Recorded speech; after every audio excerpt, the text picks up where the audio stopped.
Well, good afternoon, everybody. Thank you for braving lovely Washington weather. We are discussing today justice mechanisms in the Syrian conflict, impunity under scrutiny. My name is Faisal Litani. I'm a resident fellow at the Atlantic Council's Rafiq Hariri Center for the Middle East. And joining me today are Dr. William Wiley, Ambassador, and the Honorable Stephen Rapp, and Dr. Rolf Mutinish. Am I pronouncing that correctly? Excellent. You have their illustrious biographies, so I won't read them in great detail. But to summarize, Dr. Wiley is the founder and director of the Commission for International Justice and Accountability. This organization investigates war crimes and atrocities and crimes against humanity in Syria. Ambassador Rapp is former U.S. Ambassador at Large for war crimes issues. And Dr. Mutinish is the Deputy Chairman for Foreign Policy, Defense and Human Rights for the Social Democratic Parliamentary Group in the German Parliament.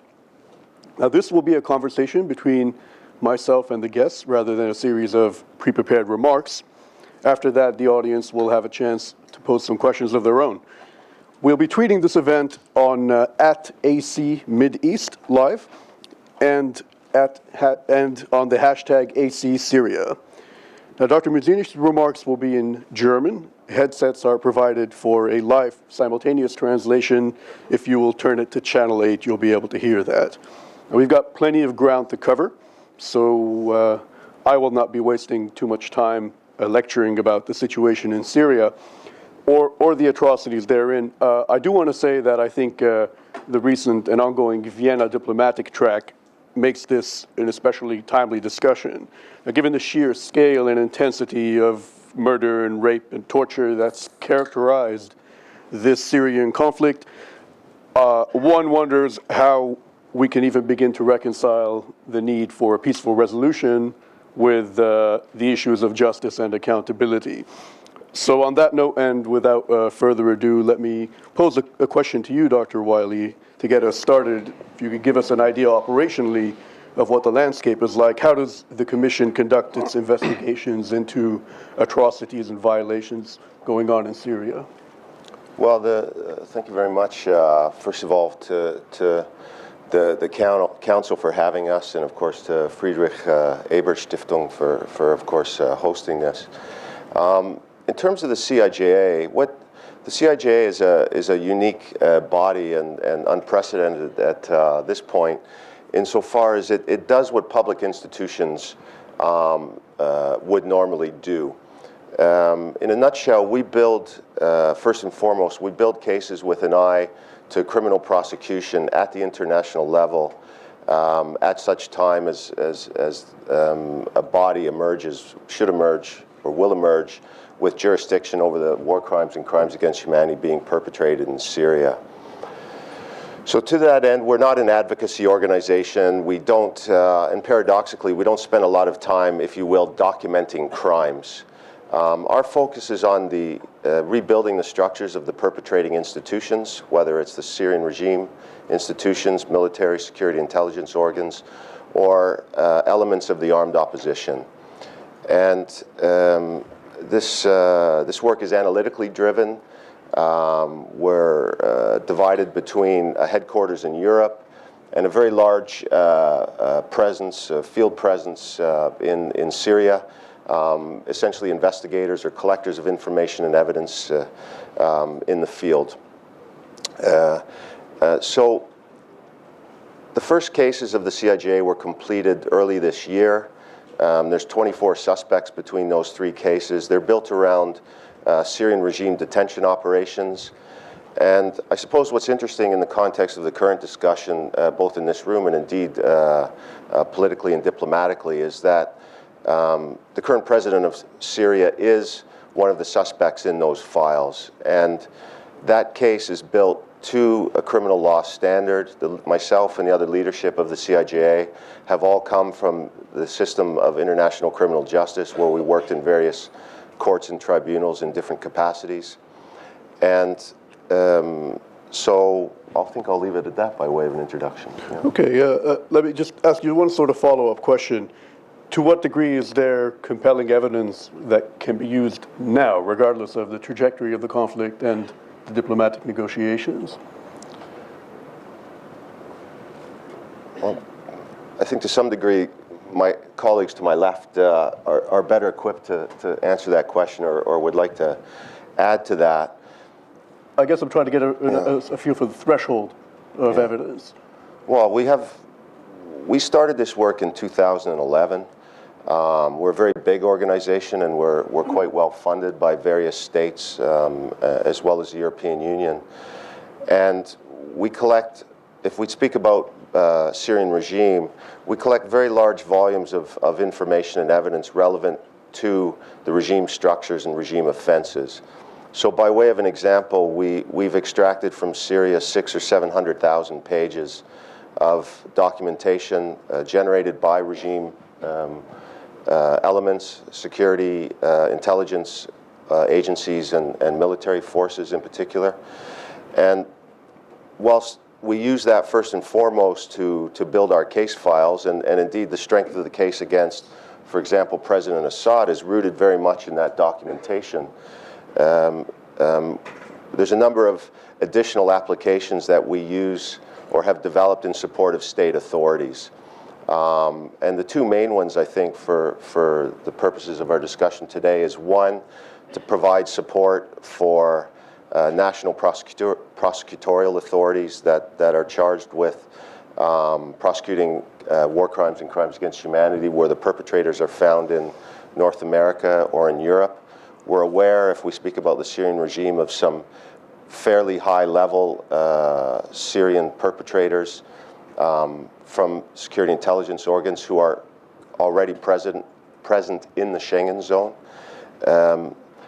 And we also have built a names database of Syrian regime officials, basically extracting the names manually for technical reasons from the document collection.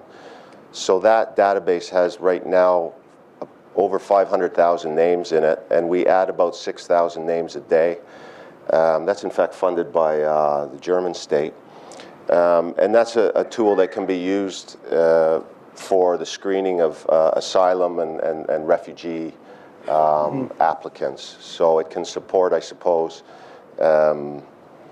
national refugee policy and indeed national security policies. Bill, thank you. Actually, I'm going to jump back on that issue a bit later on about the refugee issue. But first, I'd like to shift gears a bit and ask Ambassador Rapp a couple of questions at the higher level. Let's talk again about Vienna and the political process going on right now. Given the delicacy of that process, are there options now that can be pursued towards the end of accountability and justice for atrocities in Syria? And of course, the second question is, do you think they should be used? But let's talk about the first now and the practicalities, and we can explore the other one. Well, certainly it's possible for national prosecutors to proceed with their cases. We've already had the French announce at the end of September that they were opening an investigation concerning the crimes committed as shown in the Caesar photos, which are evidence of at least 11,000 persons being murdered in custody of the Syrian regime. And so, and other states also have ways in which they could potentially prosecute now, and sometimes that will involve, as Bill described, one of the perpetrators being present in their country. Other times it could involve their own citizens having been victimized, and then prosecuting to the extent that with Bill's documents or the Caesar photos, et cetera, you can connect that death, that torture, that barrel bombing to specific individuals. You could potentially prosecute that person, even though they're in Syria now. You put out a wanted poster, but even international courts, we know, sometimes take a long time to get their people into custody. There's also potentially universal jurisdiction. For the crime of torture, under the Convention Against Torture, universal jurisdiction is recognized. Every country potentially has the ability under international law to prosecute. Sometimes their laws, like the German state, are quite broad. Other times they're more restricted in terms of whom you can prosecute, whether they have to be present in your state or what other tie. As a matter of sort of international consensus, the view, however, is that states shouldn't be involved in a prosecution unless they have a real interest, unless the crime is affecting them in some way or their citizenry.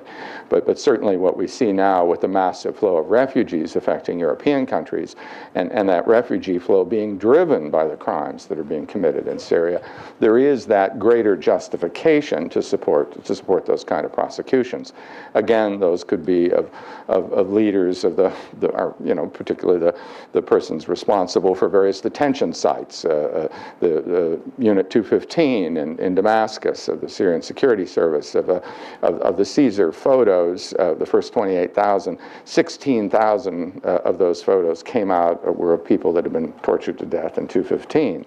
So prosecuting the leader of 215 or the head of interrogation or other people involved in that operation could be an important thing to do, and that could be done now.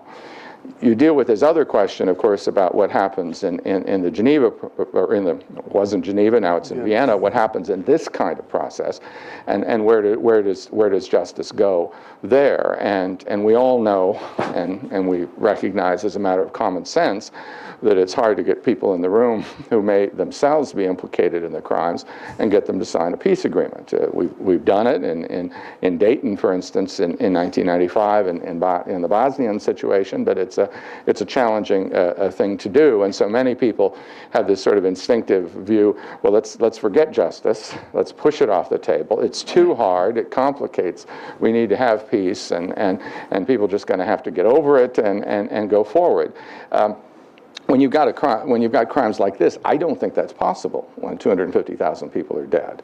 We have, and look at what's happened in other situations recently, and in South Sudan with horrible conflict, which has gained a sort of ethnic overtone, and in some places clearly we see crimes against humanity and targeting people on an ethnic basis for horrendous crimes. As part of their peace agreement, they've agreed that there'll be a hybrid court with their own judges and with international judges joining in them. And frankly, one side wouldn't sign unless there was that. In Colombia now, after 30 years of the FARC, engaged in some horrendous crimes, recruiting child soldiers at 9 years old, 10 years old, committing hostage taking, killing those hostages, terrorizing various areas of the country.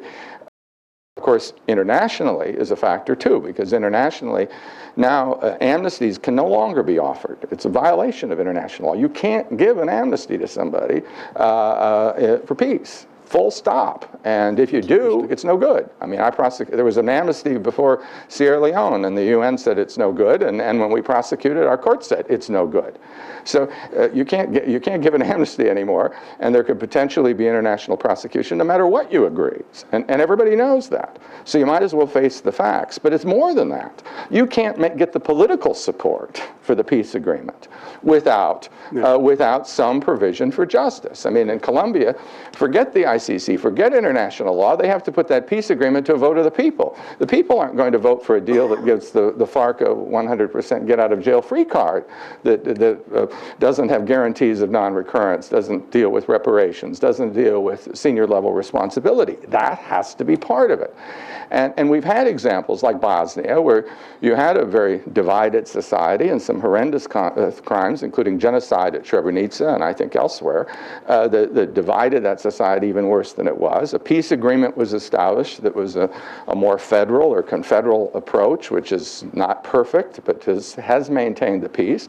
But one of the outcomes of that eventually was the establishment of a state court with representatives of each of the communities on it, and with internationals that participated temporarily in that court to make sure that it wouldn't be biased in favor of one group or another. So I think that nobody, if I were a Syrian opposition person, I wouldn't sign a deal today. I can't imagine the people that I've been dealing with signing a deal today unless there's a pathway forward for justice. Of course, it doesn't have to be where everybody's prosecuted. It shouldn't be de-Baathification. It's got to be a plan that does provide for the vast majority to be rehabilitated and continue to work together under a recognition that there are some serious actors that, for their own selfish reasons and their own maintenance of power, their own effort to gain power sometimes, were responsible for these crimes. Focus the attention on those people. And with Bill's documents, we're stacking it up. And we hope on all sides so that will be available to do it in a way that's not politically biased and that's fair. In the peace negotiations, it doesn't have to be specific, but there has to be part of it. And if it's not part of it, there is no peace. That's a very interesting answer, actually. I'm going to pose it in the question to Dr. Medunic in a slightly different manner. Now, in light of the refugee problem in Europe, the attacks in Paris, and the ISIS question writ large, I sense from speaking to a lot of European officials, and I'm making a generalization, there is an increased eagerness to get done with this war, to finish the conflict, rather than insist on any particular specific political configuration, and most certainly not questions of war crimes and how they will or will not be prosecuted. So how, from your perspective, does the priority or need for these sorts of things, justice and accountability, how does that factor into the European nations' calculus towards this war, given their own involvement actually in the negotiation process?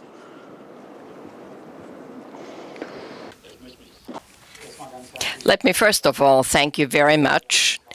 I want to thank the Atlantic Council and the Friedrich Ebert Foundation for the invitation to this topic, and specifically I want to thank you that I have the opportunity to speak German, because I'm here only for a very few hours and we are having a very difficult discussion in the German parliament, not only about the events but also about things that might have to be decided next week. Therefore, I'm particularly pleased that especially here in the United States, this topic of refugees is something that's being discussed, because I think in Germany and in many other European nations there is the opinion that actually a peace process can be possible only if on the one hand you have justice and also prosecutable justice, and on the other hand reconciliation. I think both aspects are linked closely together, especially because Germany also participated in the development of the International Criminal Code. We supported the International Criminal Court very strongly, and at some point one should be willing, even in the United States, to look at these issues and give greater support to the ICC. We in the German parliament, and at least in my parliamentary group, we have shown that in the discussion about Syria, we cannot just use this tool of International Criminal Code and forgo the possibility of using the criminal code, because there are many violations of human rights, and I think you have to finally call people to be responsible for it and to be accountable. This is part of the process, and my government, who is greatly interested in the success of the negotiations, but this is not the primary concern for us as parliamentarians. I think we should not forgo the tool of the criminal code very quickly.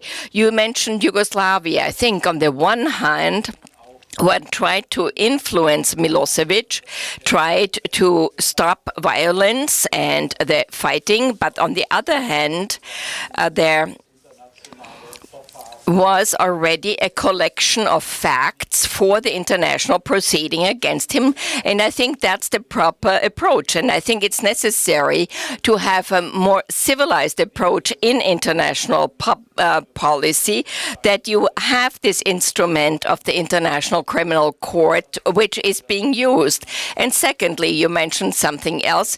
Perhaps I can tell you that I come from a city in Germany, in Cologne, where you have 1 million inhabitants, and every week we have at least another 1,000 refugees, especially from Syria, in a legal manner. They are distributed on allocation, which is then decided on the border, and you have an additional 500 persons per week that we have to try and accommodate in Cologne. And among them, there might, of course, be people who have had some violations of human rights, and they currently are in gyms with people who fled from them. Therefore, I want to give you the practical example of what very thin path we have to pursue. But we as parliamentarians insist strongly that the International Criminal Code is an important aspect for the negotiations on the international level. May I ask you one more question, Doctor, about this very specific challenge of the refugees who have been accused of being implicated in atrocities? And those of us who follow this issue on social media have become quite familiar with these sort of juxtaposed photos of one person standing over a mutilated corpse in Syria and a picture of them in France or Germany. I'm giving you a specific example, not just for dramatic effect, but to demonstrate that this is open source information. What happens when a government has to deal with something like that?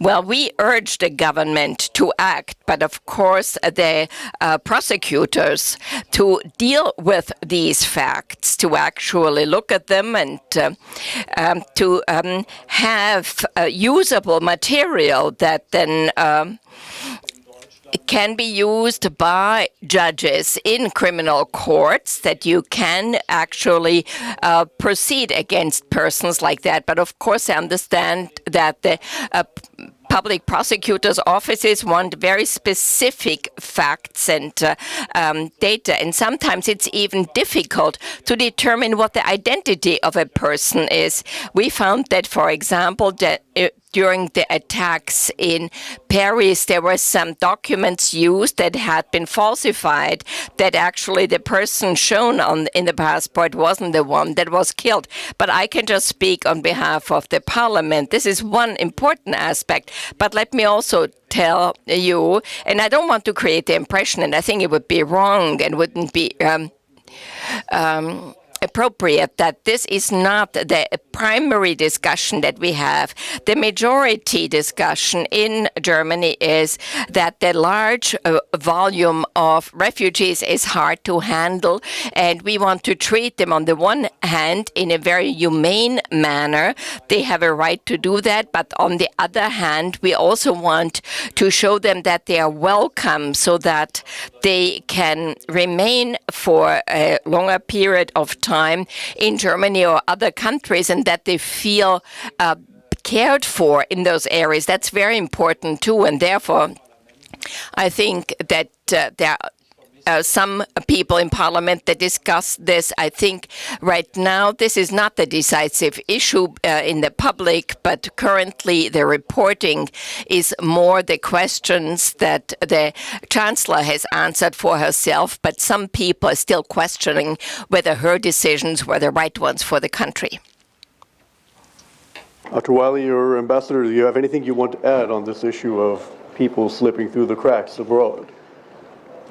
Well, I'm really happy to be here with Rolf. I mean, the German prosecutor is very active in developing cases on people coming from other countries. Twice to the trial in Stuttgart that involved leaders of an African group, the FDLR, from the Congo, who were eventually convicted for their implication in war crimes committed in the Congo. And of course, they had come to Germany alleging to be refugees, to be victims of the violence themselves. themselves, but in fact were found to be responsible for some of that violence. And it's extremely important, and there are mechanisms to do this. Frankly, I would urge more capacity be provided to them. There's a European network that I was instrumental in the initial days in forming that now includes all EU countries and as observers, Norway, Switzerland, Canada, and the United States, that meets every 6 months to discuss various cases and shares them through the Eurojust process in between, because obviously you have people crossing borders who could be implicated in the crimes of the regime, and certainly be in individuals that could be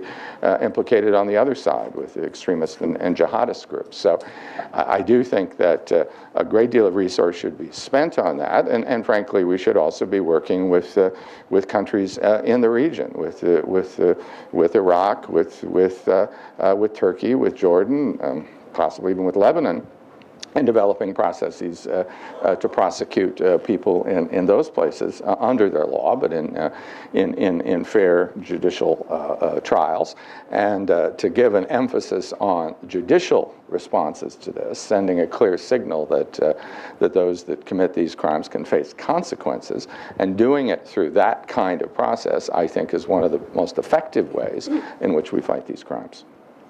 Do you think, whether it's in the context of war now or peace, what about persons in Syria? Is there anybody to work with? Is there a sort of international, local, collaborative process? Or shall we assume as a starting premise everybody there is beyond the pale? And then we look at what independent evidence we can gather? Well, I mean, there are certainly various efforts that the American government has supported through our START team to work with local consuls, to work with judges and others involved in the judicial process at the local level. Of course, these people are doing their work in sometimes very challenging and dangerous places, and there really is no place safe in Syria. So we've attempted to do that, but I mean, but also from the point of view of Syrian communities. I mean, I was on a panel in Geneva a month or so ago with several Syrians who were involved in a sort of a Sunni Alawite dialogue within the country, across what one would think would be an almost irreparable divide, given what this government has done. But they're building common ground as well, and obviously any future of Syria is going to have to not be a Syria in which people are Alawites are persecuted because a president and his father, who were Alawite, were responsible, if it can be proven, for crimes, but that really builds on people's common interest in justice and in peace, and frankly, many people in that community, I think, recognize that they've been bled for a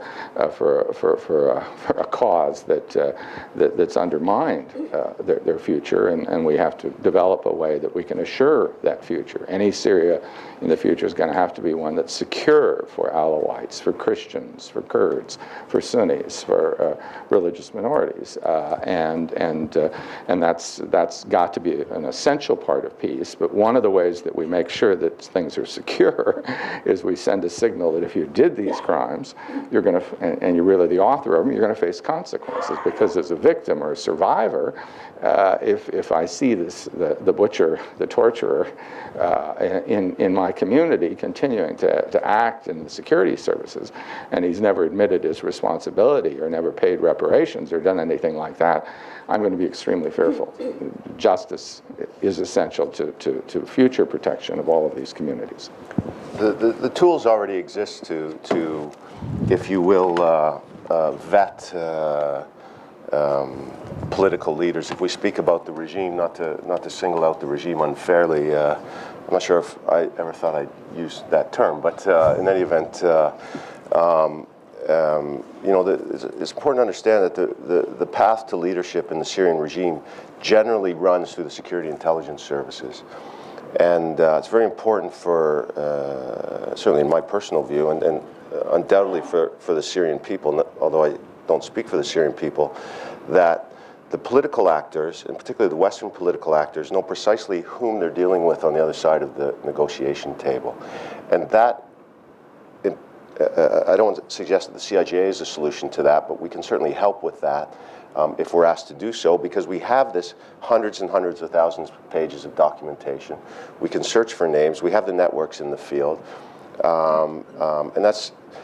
And why is that important? It's important, and it touches on the point, I think, in particular, that Ambassador Rapp made earlier, is that the armed opposition groups, in my view, you can forget about the political opposition, but the armed opposition groups have their own constituencies, and they need to bring their constituencies with them into the peace process.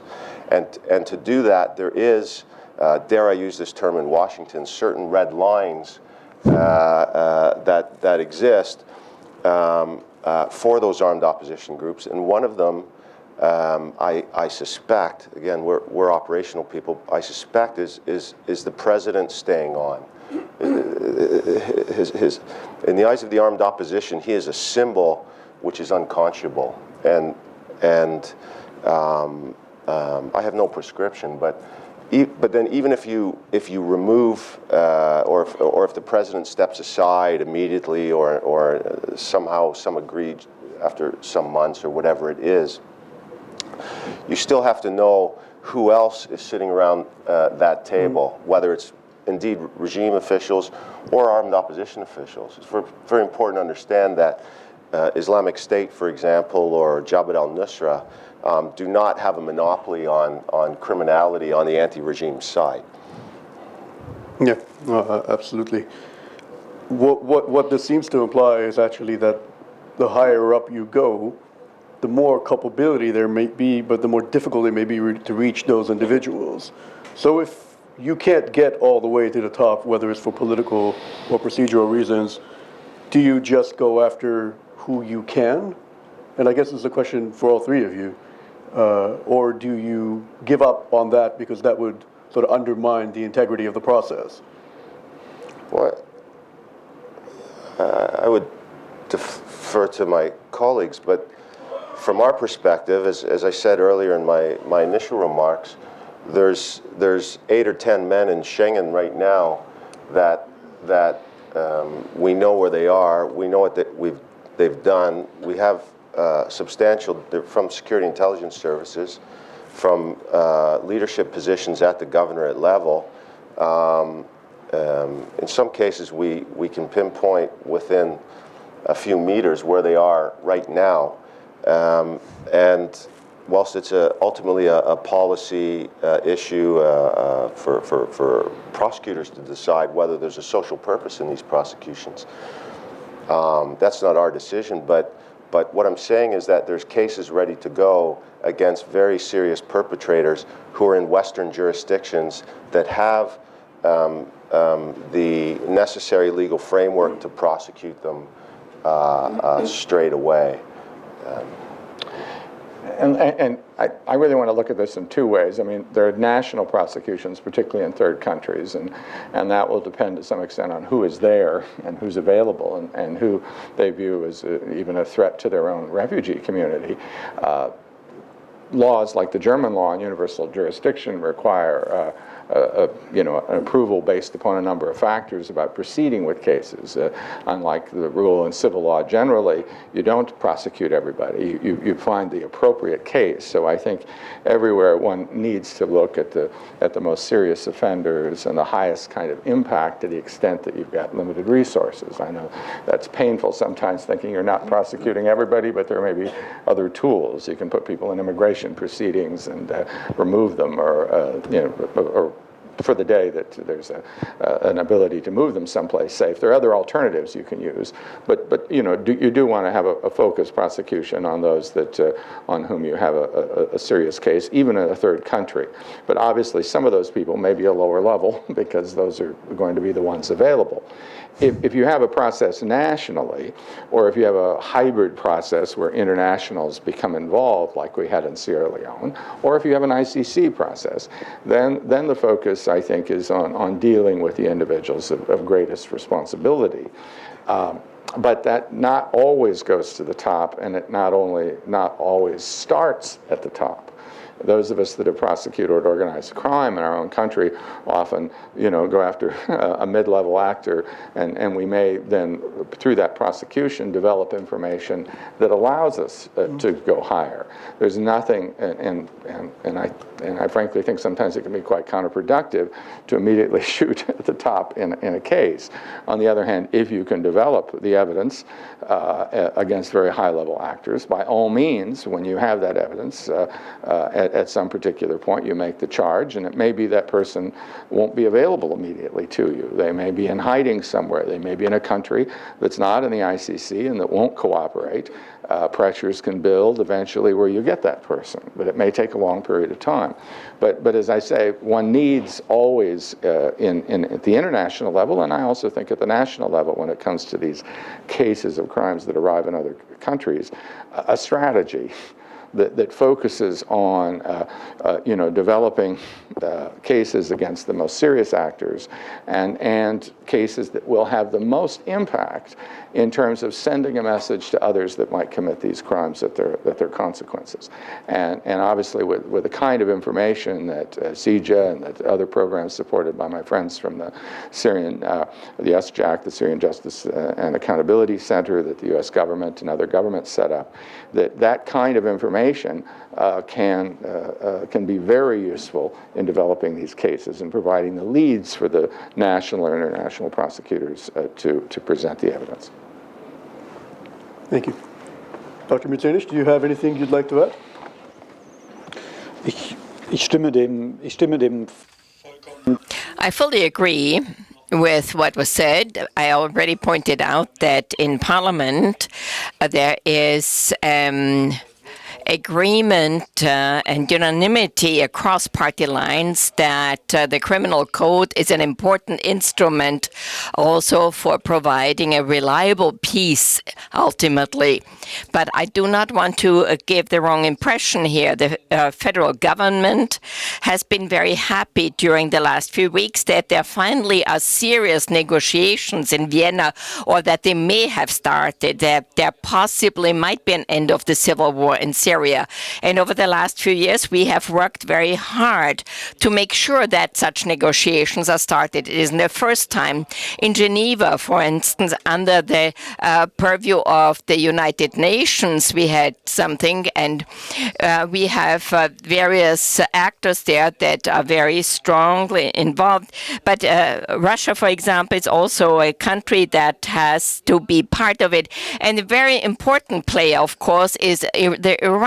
And fortunately, now we have gotten to a point where the United States is willing to agree that Iran is at the table, because our federal government and the parliament said that we want to get local truths that we can improve the humanitarian situation of people. I think there may be 7 to 8 million displaced people internally that have not been supported by any humanitarian organization. So let me perhaps reiterate, and perhaps that's why I'm up here on the panel. It is really a very tough thin line that we have to pursue here. On the one hand, asking for justice, and on the other hand, create the preconditions to at least have an opportunity to end the civil war, but also the proxy war that's going on in Syria. And I think both has to be combined or linked. And therefore, I don't want to say that it's going to be easy. It's not one of the predominant priorities, but as you said, Mr. Ambassador, that Germany is working very hard for having this instrument to make sure that in the next few years we're going to have some justice. Well, thank you very much. We have just about 40 minutes for a Q&A. I'm going to open it up right now. Could you please try to be brief, ask a question, and it would be very helpful if you'd identify yourself shortly. You may direct the question at any particular one of the panelists or at all three. It's up to you. Yes, sir.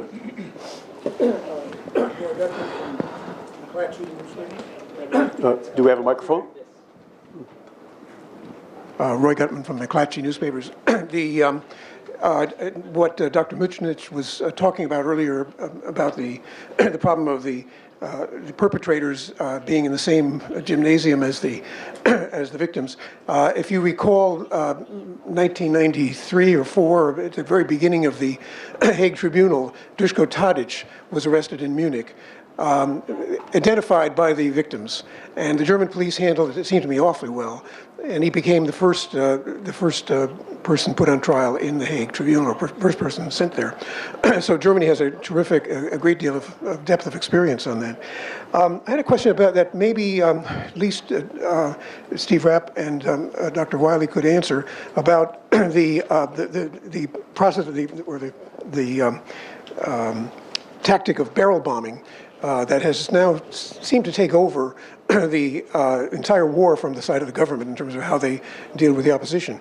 What do we know about who's responsible, about the chain of responsibility? How high up does it go? Who made the decisions to go to barrel bombs? Who decides where the barrel bomb should be dropped? Who are the pilots? What and how can you get at that in a judicial way? Thank you. Dr. Wiley? First. Yeah, thanks. You're the guy that's I can't give you a terribly satisfactory answer. This CIJ is a non-profit, but of course it's a private organization, and what we call the CIJ model has tremendous advantages over public institutions. It's fast, it's relatively inexpensive, and it's not bureaucratized, and we have a very high risk tolerance. But in certain types of investigations or with certain types of offenses, it's very difficult for us to investigate. And the two principal problem areas we have vis-a-vis the regime is establishing responsibility for chemical strikes. And so when the UN Security Council gave that responsibility to what's called the Joint Investigative Mechanism linked to OPCW, Office for the Prevention of Chemical Warfare, I was relieved because that took the donor pressure off us to deal with that particular problem. And barrel bombs fall into the same category. And the reason is that chemical weapons in particular, and I believe to a certain extent the barrel bombs, they are strategic assets to a certain degree. And the weakness of our organization is we do not have a good, operational weaknesses, we do not have a good penetration in Damascus. Our team in Damascus was captured by the regime fairly early on, a couple of years ago now. We could have set up sources or sensitive sources in the regime, but because we were getting high quality documentation at the provincial level and continue to do so, orders, directives and so forth coming from Damascus down to the provinces, and indeed the reports and returns going back up to Damascus, we didn't want to take additional risks to deal with inside Damascus itself. But the price that we pay in that respect is that certain types of offenses, in particular barrel bombing, because they're delivered with air assets, and chemical strikes, because it's very much a strategic weapon, become very difficult for us to investigate. So the fact these weapons are used is obviously this is quite easy to establish, but the individual criminal responsibility, and that's what you're asking about, for their use is something that is very hard for us. This is where a state would have more of an advantage because of its, in particular, strategic intercept capability, which we don't have. It's not actually expensive to develop it. We've thought about it, but you have to monitor the channels and so forth. So then that's where it becomes expensive. Ambassador. Well, if I can add to that, and one knows that in the area of war crimes, and as we even saw in the Yugoslavia Tribunal, building cases on the use of weapons where the perpetrators say we were aiming at combatants, but we missed. Those are hard cases to make. Frankly, a whole lot easier to make the case of torture by the regime when you see what they did and their actor is doing it, or sending out thugs, should be in Interahamwe, whatever, who commit acts, and you can find documents like Bill has that connect regime figures to those kinds of crimes. On the other hand, we have in the use of barrel bombs a weapon that's by its very nature indiscriminate. It has been possible through a variety of means to determine where those are dropped.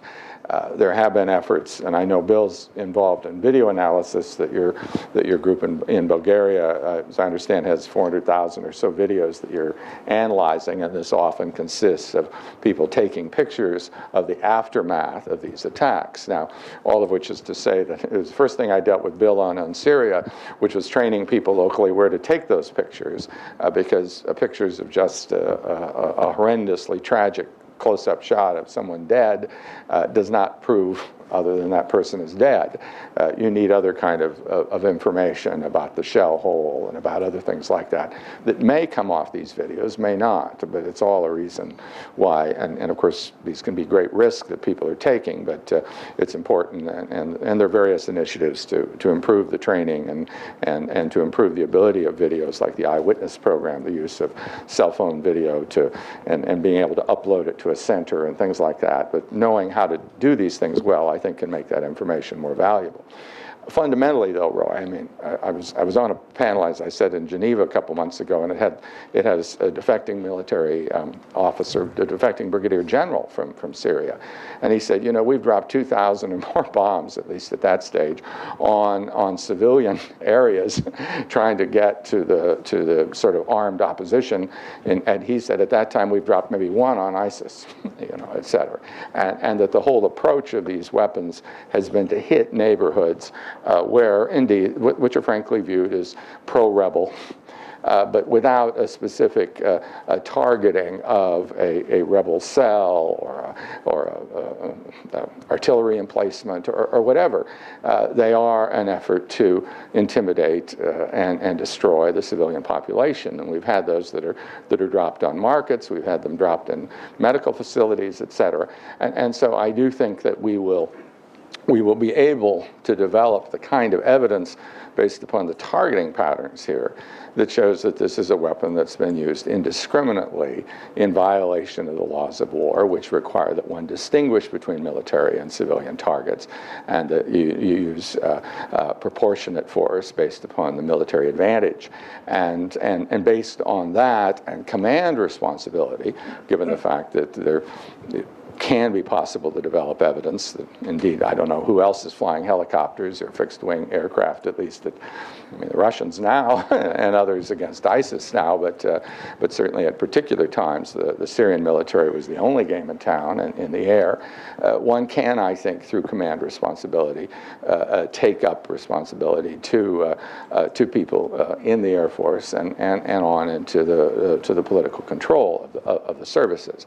But you know, this will require very, very careful analysis, and you will have to have a pattern over time, and it isn't sufficient, as we know, because in conflict and in bombardment, civilians will be killed as collateral damage, and that does not prove you have a crime.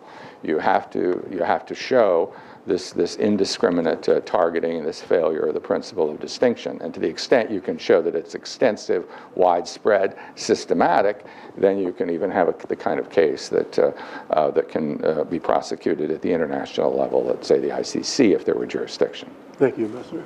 Sir. Thank you very much. My name is Mohammed Abdullah. I'm the Director of Syria Justice and Accountability Center, ASJAC. Thanks, Ambassador Raab, for referencing our work. I have a harsh question to you, however.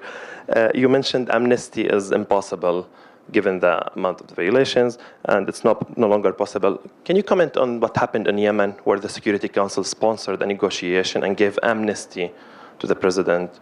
And if you look at Yemen today, clearly the green card or green light to escape justice contributed somehow to the Saudis and the Iranians fighting in Yemen. I have one comment on the. Also, if you read President Obama remarks at the UN General Assembly about managed transition, unquote, about Syria, what does managed transition means to you? And what accountability inside managed transition away from Assad? Does we work with Assad till we can kill him, or what's the deal? And my only comment about the open source data is, That's two questions already. it's very important about Eurojust. We actively collect those open source information about fighters, and I travel to The Hague. I meet with Eurojust. We share them with prosecutors. I get strong feedback from prosecutors in Europe, from a country that has a high level of Syrian refugees, that they're understaffed, they cannot deal with this information, and he gave me example, they need 35 prosecutors to do the job, and they have only 8. What are the European priorities here to staff their capacity in the policing and the prosecutors for the war crimes prosecution? And thank you, Faisal. Thank you. Well, thank you, Mohammed. Very good questions in regard to what happened in Yemen, and I think that's probably a good lesson in terms of the sort of outcome of the overall situation. The Gulf Cooperation Council negotiated a peace agreement that was believed it was going to restore peace in Yemen. Didn't. It did include President Saleh leaving office.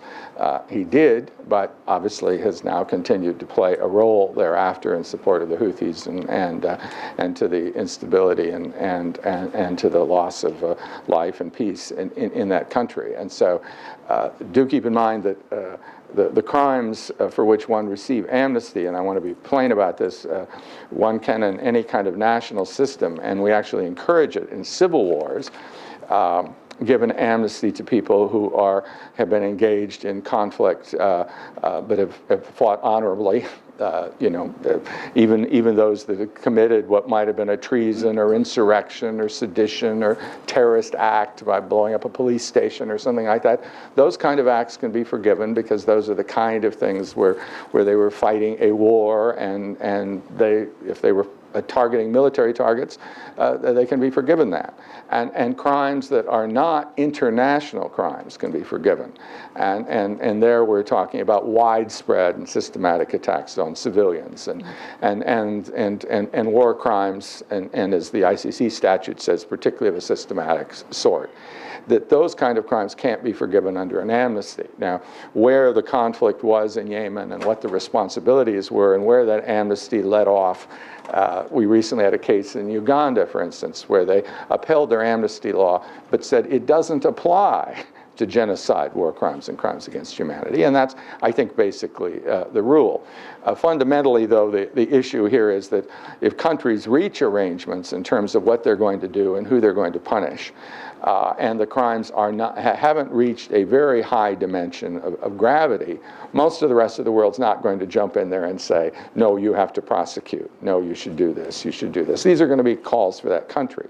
But where you really do have widespread attacks, where you have sectarian killing, where you have situations where it's more dangerous to be a civilian woman or child than it is to be a combatant, in those kind of situations, the world can take a hand, and under international law, there is no way to prevent that from occurring by any kind of agreement that you sign. And I think when we have those kinds of crimes, that's appropriate. And where we've acted like we've given people amnesty, it hasn't worked. Others have felt that they could commit those crimes and gain power. Your second question was the managed transition. Yeah, I mean the managed, and do keep in mind I'm not in the U.S. government anymore, and my area was the justice one, though always engaged with people and with our various envoys that are involved in these peace processes. But obviously, any kind of peace plan is going to provide for transition. Every peace plan that we know, even the ones that don't work very well, always have a transitional government, broad-based of some sort, and then prepare the way for elections under a new structure. So that is envisioned here, and that will have to be done in a way that's protective of all of the various groups that feel threatened in Syria. Now, my own view is that it's a non-starter if an Assad continues to sit in that government. Others that have been involved in the government may sit in that transition. But just as we had in Liberia, there was a transition for 2 years, but it was fundamental to the peace agreement that was reached in Accra in like 2003 that Taylor could not be a part of it. His vice president came in and was a transitional leader for a certain period of time, and then we had another transitional period, and then finally an election 2 years later. So that's what I think we have to mean by a managed negotiation. But this is a difficult negotiation, and I want to make clear, I don't expect people necessarily in this negotiation to establish the court, specifically, certainly say who's going to be prosecuted, but certain principles that will have to be implemented in the future by the transition and by a government that follows will have to be part of it, I think, for those that have been victimized to agree to the pact. Doctor? Vielen Dank. Ich würde gern vielleicht. Thank you very much. I think very briefly I'd like to mention in 2012, I think, towards the end of 2012, when the Tunisian prime minister and the German foreign minister asked the question and raised the question of amnesty in connection with the Syrian civil war, and basically before the worst violations of human rights occurred, and by now we have more than 300,000 dead people. Therefore, I think it was justified even that although they did not accept this offer, that we cannot forego this. We cannot say that the violations of these severe violations of human rights could be forgiven. But let me tell you, it applies not only to Assad's regime or Assad himself, it applies to all the groups involved in a civil war. And we in Parliament are very proud that last year we decided, and that is the role of the German Parliament in contrast to other parliaments, the largest part of the chemical weapons were actually then dismantled and taken out. Yet chemical weapons were used again. And right now we cannot preclude the possibility that non-state actors, rebels, or whatever we might want to call them, might use chemical weapons or might have used them. And therefore, I would say we don't have any red lines that will not be prosecuted later on. We have to be aware of the fact that there's a contradiction on the one hand with the practical policies and the sticking with an ideological point of view, that we have to be responsible as politicians, and it has to be implemented in a very responsible manner. Yourself, yes. Hi, Sharon Bovat, Voice of a Moderate. I wanted to tell you that Louise Arbour was my neighbor when I lived in the Netherlands. She ran a great trial. During the course of the trial, the war crimes trial against Milosevic, people got educated to the world through the media.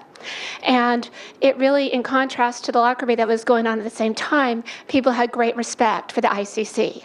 So my question is, she got to prosecute a big fish. If you don't get Assad, what you're not going to get because Putin won't let you, do you have a big fish that you can prosecute? Is there an individual? People that have been victims, they want to feel like someone is going to be on trial. Is there any other names, or not names, but people that could be prosecuted so these things could be exposed to the world? Thank you. Dr. Wiley, you want to say something? Well, I can't speak to the politics of President Putin and indeed President Obama or any other president or prime minister, but certainly the cases that we completed earlier this year encompass not only President Assad but certain members of his inner cabinet, a body called the Central Crisis Management Cell, which no longer functions, and then a subordinate body, which certainly does continue to exist, called the National Security Bureau. And so, whilst we haven't named the suspects in that case as a matter of fairness, other than obviously President Assad and I believe one or two other, probably the Minister of the Interior we named, and that's about it. But logically, you're looking at the heads of four security intelligence agencies, the four security intelligence agencies. You're looking at certain members of the cabinet. And now we're working on what are called conduct of hostilities cases, which are concerned with principally the way the regime conducts operations in built-up areas. So whilst we don't deal with barrel bombing, we deal with shelling, mortaring, rocketing, and so forth, which is easier to establish the responsibility for. We will get to the military leadership as well. And so I don't, my personal view, it's not an institutional view, but my personal view is it's very important to understand that criminal justice is highly symbolic. And now I suppose that for those on the opposition side, the prosecution of President Assad is something that undoubtedly would be something very, very important. But I think the value of prosecuting a lesser fish, I believe that's the metaphor you used, is also very pertinent, and that's why I think I hope certain European prosecutors will move forward in short order against some of the individuals in Europe at the present time.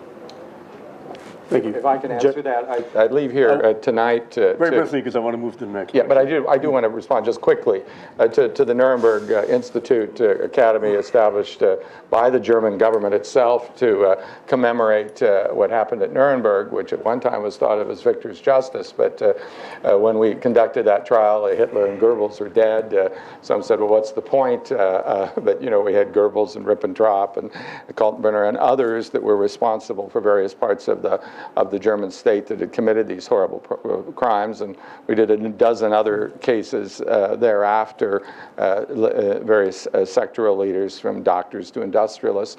The Germans themselves prosecuted people responsible for Auschwitz and other death camps in the 1960s in Frankfurt.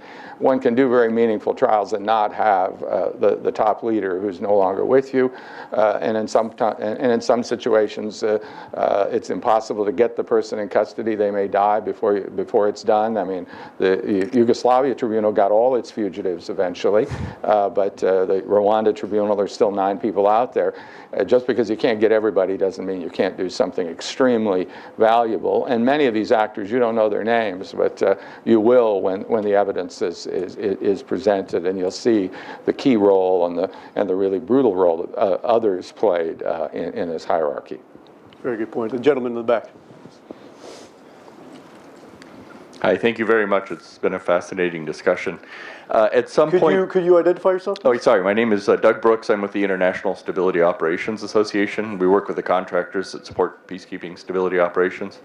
At some point, there may be some sort of international peacekeeping force from somewhere. And the question would be, in the past, have they had elements, maybe foreign police units that are specifically focused on going after war criminals or other people that need to be brought in for trial? Is this something we need to think about at this point? Just briefly on that, eventually the S4 in Bosnia, though initially resisted the idea of being involved in war criminal arrests, did become engaged around the year 2000 in actually helping make arrests. In the Congo, the MONUSCO and MONUC before it specifically has authorization under its mandate to assist in bringing people to justice. It's been engaged in various efforts to support the justice process. It's its own human rights office that helps target target people, I mean specifically come up with lists of major human rights violators and turn those over to the national. It's attempted arrest operations in the eastern Congo against General Cheka and others. So this has happened, and right now the peacekeeping mission in the Central African Republic has urgent temporary measures that enable it, in cooperation with the local authorities, to arrest generally lower level offenders, but and efforts are then being developed, one for an ICC case at the high level, but also for a special criminal court for the more mid-level people. So peacekeeping can play a role, and frankly needs to play a role. Many times peacekeepers don't like it. It creates additional challenges for them. But given the kind of threats to peacekeepers, I mean, we've at the Sierra Leone court, we prosecuted people for attacks on peacekeepers. It's very important to have justice so that individuals in there doing the world's work of stabilizing and protecting people themselves when they're victimized can look to justice. Ma'am?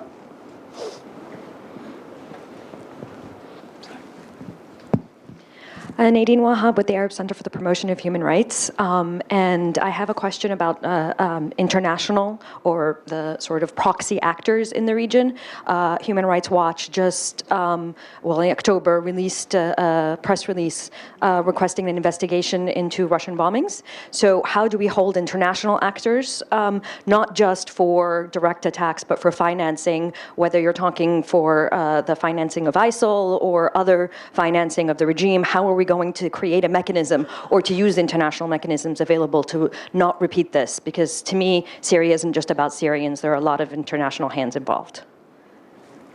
You want to talk about enablers? I can start. We have a sub-team within our organization which is, the long name for it is the Economics of the War Team, and what we're looking at is, I think you used the term enablers, basically economic actors who are providing financial support or some other form of support, in this case to the regime, in the knowledge that this support is facilitating criminal activity. So the mode of liability to use, would be. I have no opinion, to be honest, because we haven't looked at it on the lawfulness of Russian operations. There's certainly, with our organization, I think we're funded to about 148 staff. We're quite big, but most of about half the staff are deployed in the conflict zone or conflict areas, but the rest are working on the analytical side. But despite our size, there's a limit to the number of belligerent parties that we can deal with, and also there's, I think I mentioned earlier, we have a high risk tolerance, but we don't have a high risk appetite. And there's certain belligerent parties to the conflict in Syria that we have no interest in engaging vis-a-vis, because their reach is such that you know, as director, my principal responsibility is the safety, the physical safety of the people employed by the institution. We already take enough risks. So investigating the Russians, to take one example, is not, never mind our resource limitations, is not a realistic prospect. Let me jump in briefly, having prosecuted Charles Taylor, who never set foot in Sierra Leone, for aiding and abetting the RUF that engaged in mass atrocities in country. He was convicted for aiding and abetting. Of course, he was getting the diamonds in return and political control. And our judges did, however, require that we had to show, you know, that he knew about the crimes, that his assistance was substantial in commission of of those crimes that fundamentally almost they wouldn't have been committed if he hadn't been in there doing it.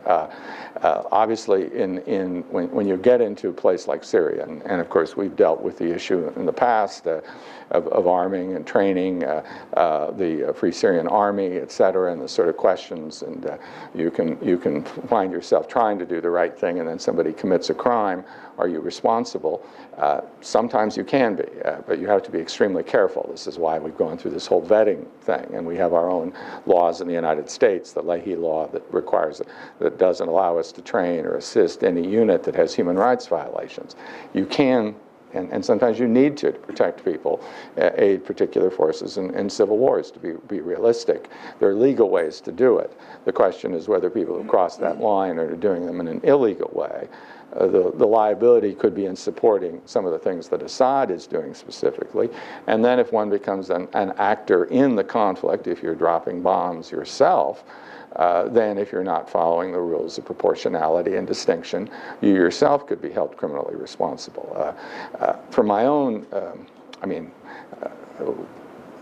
my own view in terms of prosecution is, you've got to have very strong evidence and a very direct connection and a very major role being played by an external actor before you have a good case. And certainly when it comes to the crimes in Syria, I know where those started. A regime that wouldn't talk to people who were demonstrating in the street, who shot them down, who returned children tortured to their parents, tortured and dead to their parents. That's where it started. Others have come in to support that regime, perhaps almost preferring they had a different leader, but for other interests. And so I do think that we shouldn't take our eye off the ball on who's primarily responsible. On the other hand, those that get involved in aiding and assisting need to be very, very careful, because they can fall into the criminal responsibility as well. Yes, sir. Steve Winters, independent consultant. Since you just mentioned the concept of the proportionality, and earlier we talked about the bombing of civilian areas, if you take the case which became sort of symbolic of Kobane, which is basically leveled, in what sense can you call that proportional? And it was particularly striking that such a large percentage of the U.S. airstrikes were directed toward Kobane, presumably because of the symbolic significance. Or now the Libyans, certain people in Libya from Sirte are unhappy because their city is in basically the same situation now. So given that I don't think you want to condemn that, what's the difference between that and the ones that you do see as violations? Feel free to answer that in terms of technical, legal difference. Yeah, and do keep in mind, the law applies to everybody. It applies to us as well. We do have people within our military, legal advisors for targeting that say, no, you can't target here, that provide this kind of direction on a regular basis. Kobane was a situation where it was overrun by ISIS. Even after they were defeated, ISIS is crossing the border and killing people in Turkey. It was one of those kind of conflict zones where you're going to have a very, very intense conflict, and you're going to have a lot of destruction. And the military advantage of taking Kobane away from ISIS, eliminating that threat on the border of Turkey, creating the possibility of an area that would be under non-government control and where ISIS was pushed back, was, in my frank view, a military advantage which made the kind of force that was used there proportionate. Now, the question is, in individual bombing runs, was there a distinction between military and civilian targets? Those things could indeed be analyzed. But as I noted earlier, prosecuting for the conduct of hostilities, for artillery strikes, for bombings, and those kinds of things is one of the most difficult things to do. And the number of cases where we've actually gotten convictions for these crimes is relatively limited. So it has to be, I think, dropping thousands of barrel bombs on civilians with no military targets around, then you may have a case. But it takes something like that. That said, we really do, on our own part, make an effort to advise constantly when it comes to bombings about whether this complies with the laws of the kind of law which is called international humanitarian law. Gentlemen here. Sorry, you've had your hand up for a while. Please go ahead. The ambassador already mentioned a little bit. Sorry, could you identify yourself? Werner Graf from Harvard University. I'm really concerned about the protection of minorities in these areas, and you mentioned that already. You say, of course, when you look at the minorities, they support Assad because it's a mutual understanding. So we have the Druze, we have the Maronites, the Greek Catholics, whatsoever in there.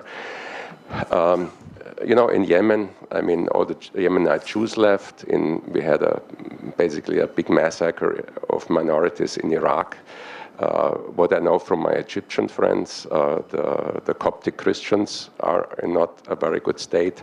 So when you say we have to look for the protection of the minorities, what are the concrete plans actually to protect these people? Because when you have a situation what you had in Iraq and the Hasidic minority gets massacred, then it's too late. You have to be preventive to do that. The children do a lot of this. Yeah, I want to disaggregate that from the issue of what policy towards minorities is and talk about it in terms of sort of atrocities and whether that's prescriptive or reactionary after the fact. Do you want to say something about this, or? Well, very briefly, if you want to tie it to accountability, then it's very important when one establishes because of the symbolic nature of international criminal justice, when one establishes the crime base, or to use a less technical term, when one chooses one's incidents for prosecution, you want to take care that a wide array of persecution or criminality is taken into account. Otherwise, there's a danger you reinforce damaging social narratives that have emerged in the midst of the conflict. So, if again we speak about the regime, the way you would do it like this is that you would take care in prosecuting regime figures that you're not prosecuting only Alawites. And indeed, the first 24 suspects in the completed cases, the minority of those men, they're all men, are Alawites. The regime is a power political structure. It's not a sectarian structure. But if you were to prosecute only Alawites, you would feed the opposition narrative that it is a sectarian-driven conflict and set the Alawite minority up for post-war persecution. Mm-hmm. At the same time, in such a case as this, you want to ensure that your crime base or your victims are not only Sunni. Otherwise, you're going to feed the other opposition narrative that the Alawite sectarian structure, which it's not, but that's the narrative, the raison d'etre of that structure is to persecute ethnic or sectarian Sunni. So that's where you would take care in establishing the crime base to ensure you have the Kurdish victims. Well, Kurds are Sunni anyway, but they'll identify as Kurds in the first instance. Sunni victims, Shia victims, Christian victims, and indeed Alawite victims, to show that the regime is a power political structure that hammers anyone that opposes it. And if one is prosecuting, let's say, IS, that is very much a sectarian structure.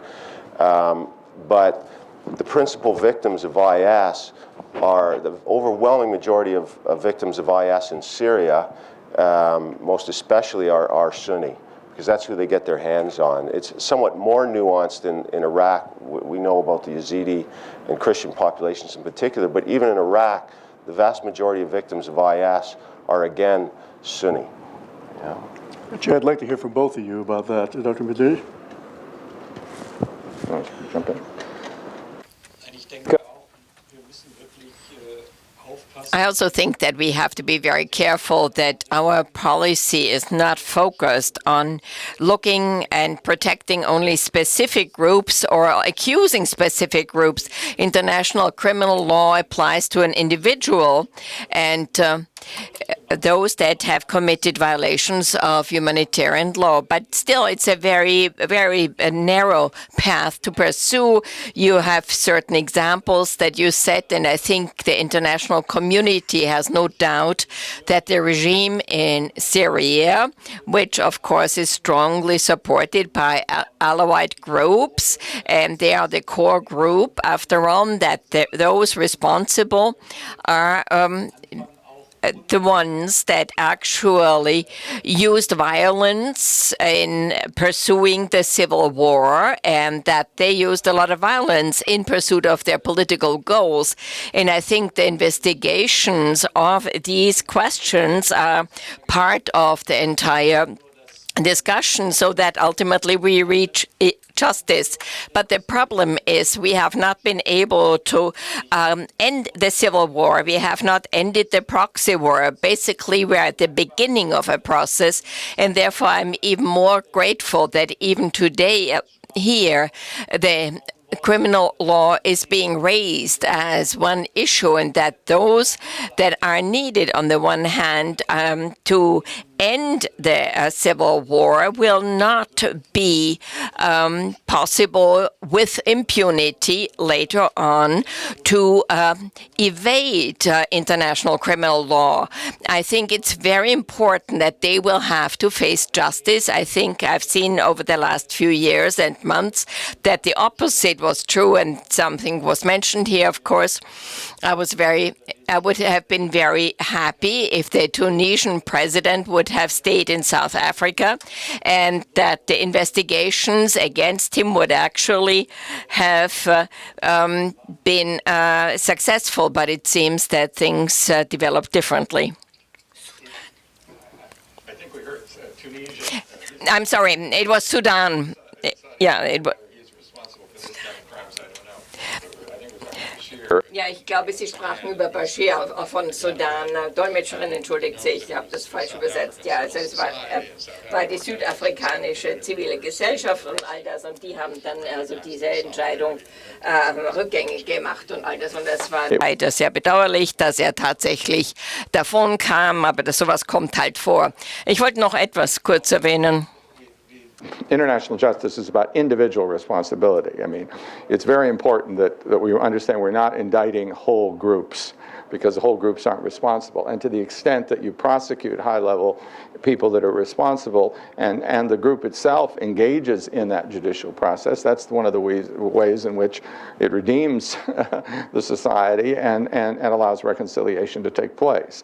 So this is extremely important that we recognize that. And there'll never be perfect political balance. I mean, people complain, you hear complaints in Belgrade and Moscow about the ICTY prosecuting mainly people of Serbian ethnicity, but 90% of the victims in the Bosnian conflict and civilian victims were non-Serbs. And so it's not going to be a balance under those circumstances.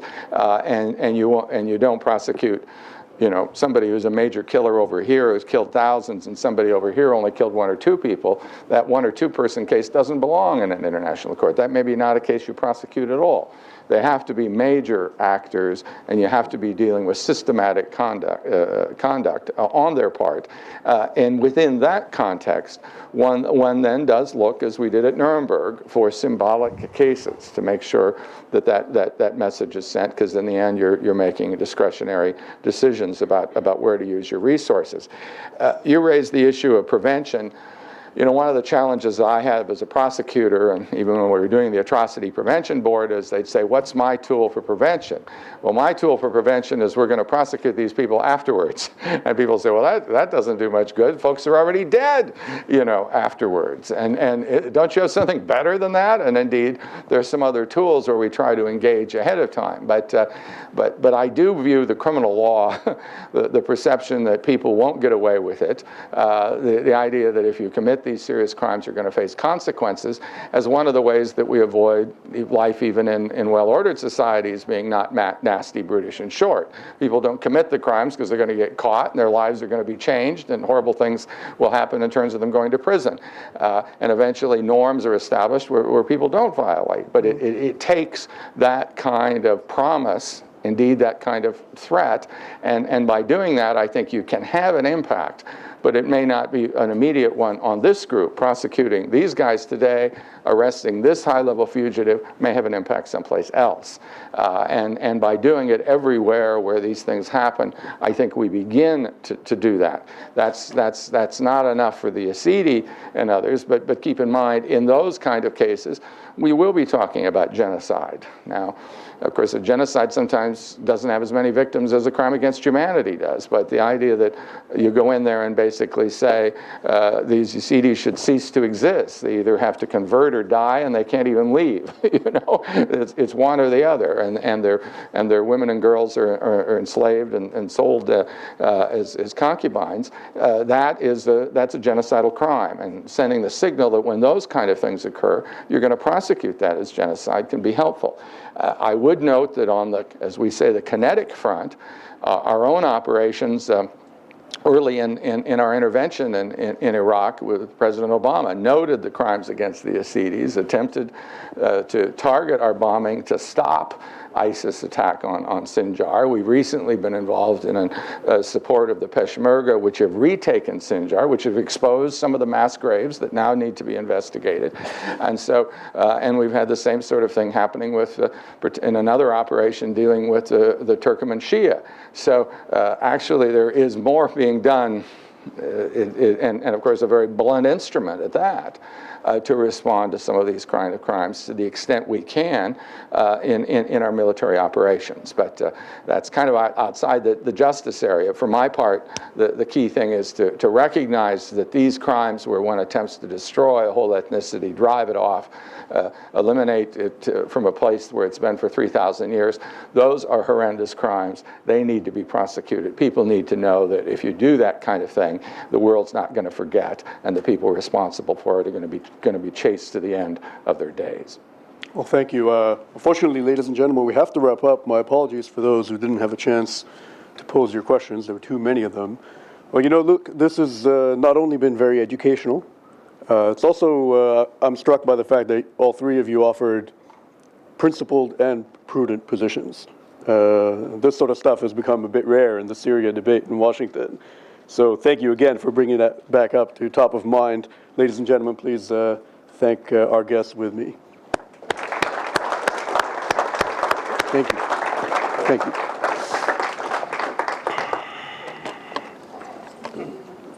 Are you happy with that? Wow.